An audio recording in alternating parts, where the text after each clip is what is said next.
What up? How was finals, man? Good. That's good.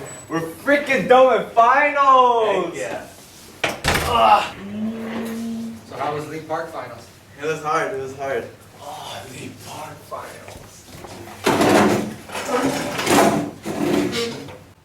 So what are you guys gonna do? I'm thinking about either going to a party or doing some internship, a business internship. Dude, it's all about the parties, man. It It's is. the party. No, man. You see what I'm doing? Is I'm going down to meet Tommaso Grady, intern with him. What? That sounds pretty interesting, Damn. actually. You know what? Personally, I believe that we should put more troops in Syria. We should actually do that. You know, get those chemical weapons out of there, cause some destruction for real. I don't know. That's pretty bad, actually. Dude, so like I can't decide. Like I don't know if I should do the internship or just go to this party and like Dude, have fun. This party is the party of the parties. Oh, We gotta go dude, to this that's party. pretty tough. That's hardcore, bro. I Let's don't know if go. I can handle that. Hello, my name is Robert Frost. How y'all doing today? Yes, I'm speaking from up there. I think you three would find my life story interesting. Let me just tell that to you. Well, it's hard to appreciate my life until one knows what it took to gain 4 Pulitzer Prizes in poetry. I really don't care about the awards. All I did was write from the bottom of my heart of New Hampshire, my favorite state. But I grew up mostly in the city, San Francisco actually, during my childhood years. I was born there in March 1874. My dad made a living as a journalist for the Evening Bulletin, though he tried to be a tax collector for the city, but failed. Then he died of tuberculosis when I was 11, and my family moved to Lawrence, Massachusetts, where I found my place in poetry. I remember having my very first poem published in my high school magazine. Not long after, I became co-valedictorian with my future sweetheart and temporarily studied at Dartmouth. I launched my career as a professional poet after submitting the poem titled My Butterfly to New York Independent. I was paid $15, and my life was never the same again. I married my high school co-valedictorian after she finished college. After that, we moved to Derry, New Hampshire to settle in a farm, thanks to Grandpa actually, who bought the land for us. The snow, trees, and mountains of New Hampshire inspired me to write many poems, but we had a financial crisis. Our firing was a disaster, and no magazines wanted to accept my poems. So I headed over to Great Britain, later to meet Ezra Pound and Edward Thomas, men who would become my lifelong friends. They helped me get my poems, A Boy's Will, published. When I returned to America, when the war in Europe struck, I was receiving critical acclaim. I'm glad I had enough money to pay for my own farmland at Franconia, New Hampshire. Perhaps, just as I found my peace in New Hampshire, so you three may find peace in my poems. Wake up!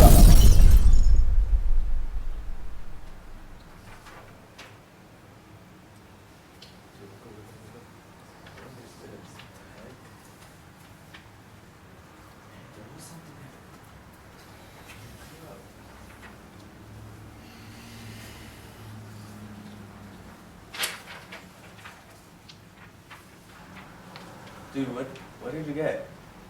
I think this is a poem. Mine too. A poem? Yeah. Mine is just like a long paragraph. That's wow. a poem. Oh.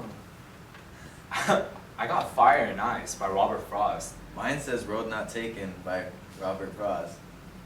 Out. Robert Frost. Ow, Robert Frost. Please go. Hey. Oh, damn, it's pretty late. I gotta Yeah, go. I gotta head out too. Alright, later, son. See.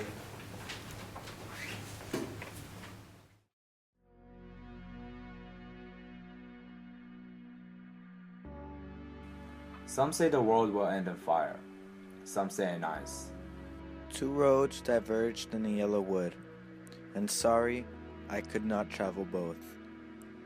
The buzzsaw snarled and rattled in the yard and made dust and dropped stove-length sticks of wood. I think I know enough of hate to say that for destruction ice is also great. and would suffice. I took the one less traveled by, and that has made all the difference. Little, less, nothing. And that ended it. No more to build on there.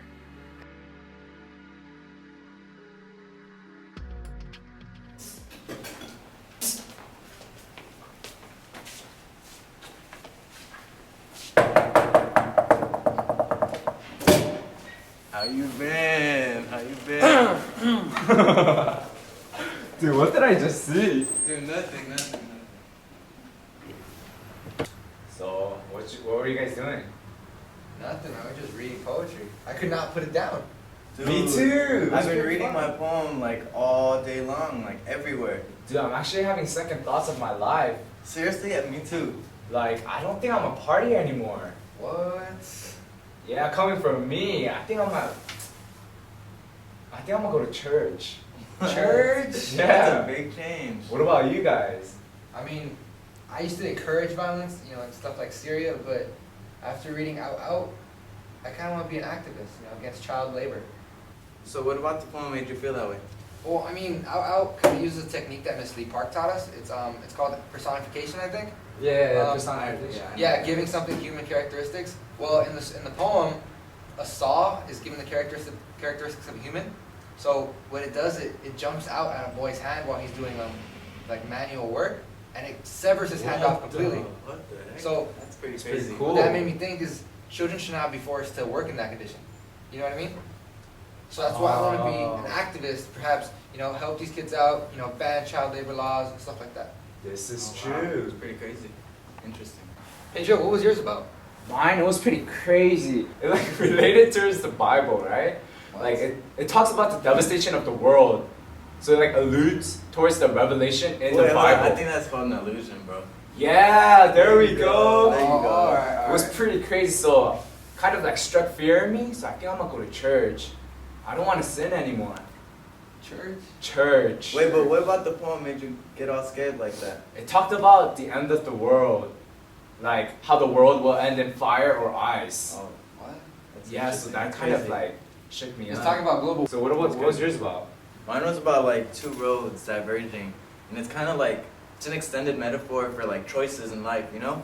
So I was debating about like either going to a party or doing the business management program, and the poem kind of made me realize that like you need to do what's best for you at that instant, and I don't think the party's good for me, so I'm not gonna be a party boy either. I'm gonna do the business management. That's pretty smart. Yeah. Hello again. I hope you enjoyed reading my poems. Let me now tell you about my influence. In The Outsiders, written by S.C. Hinton, my poem, Nothing Gold Can Stay, is read by the fugitive pony boy to Johnny, who just committed murder. I know the novel is about class warfare, but the use of my poem reveals to me even about the loss of innocence as part of growing up. I should have seen that one coming. Then, ever since I stayed in Franconia, New Hampshire, I spent over 40 years teaching poetry at such schools as Middlebury College, Amherst College, and Dartmouth. I've been as well known for teaching poetry as for writing poetry. My students remember me as witty and engaging, often acknowledging my ability to evoke their poetic side. I hear that these colleges have some libraries named after me. I do hope the inaugural crowd of 1961 really had something of a morning. John F. Kennedy and I were great friends long before his inauguration. When his inauguration finally came around, he requested me to read the poem The Gift Outright before the crowd. Not only did I accept, but I also wrote and planned to recite my own poem dedicated to Mr. Kennedy. But the sun was too bright that day, and my eyes were failing me. Fortunately, I had memorized The Gift Outright, and the crowd cheered on. 2 years later, I went into my eternal sleep. Kennedy joined me not long after. Well, hope you guys gained something. I have faith in the youth after all. Hey, that Robert Frost guy, he's pretty cool. Yeah, he is, man. He changed my life. Mine too. Dude, like, yeah, he helped me with like deciding whether to do the business internship or partying, and he helped me out a lot. Yeah. You guys want to go read some more poems? Yeah, I'm down with that. At my house, man. I got cookies. Yes! Let's go. Yeah. Twilight after. Hell Yeah, yeah. Team Yeah. Jacob. No. Wait. Dude, Team Edward. Edward. Nah, Jacob, man. Edward. Dude, Jacob. Alright, Where my was house. She my loves house. Edward. Dude, Team Edward, my house. think about Jacob, man. Bring the cookies. His body. What? Jacob, man.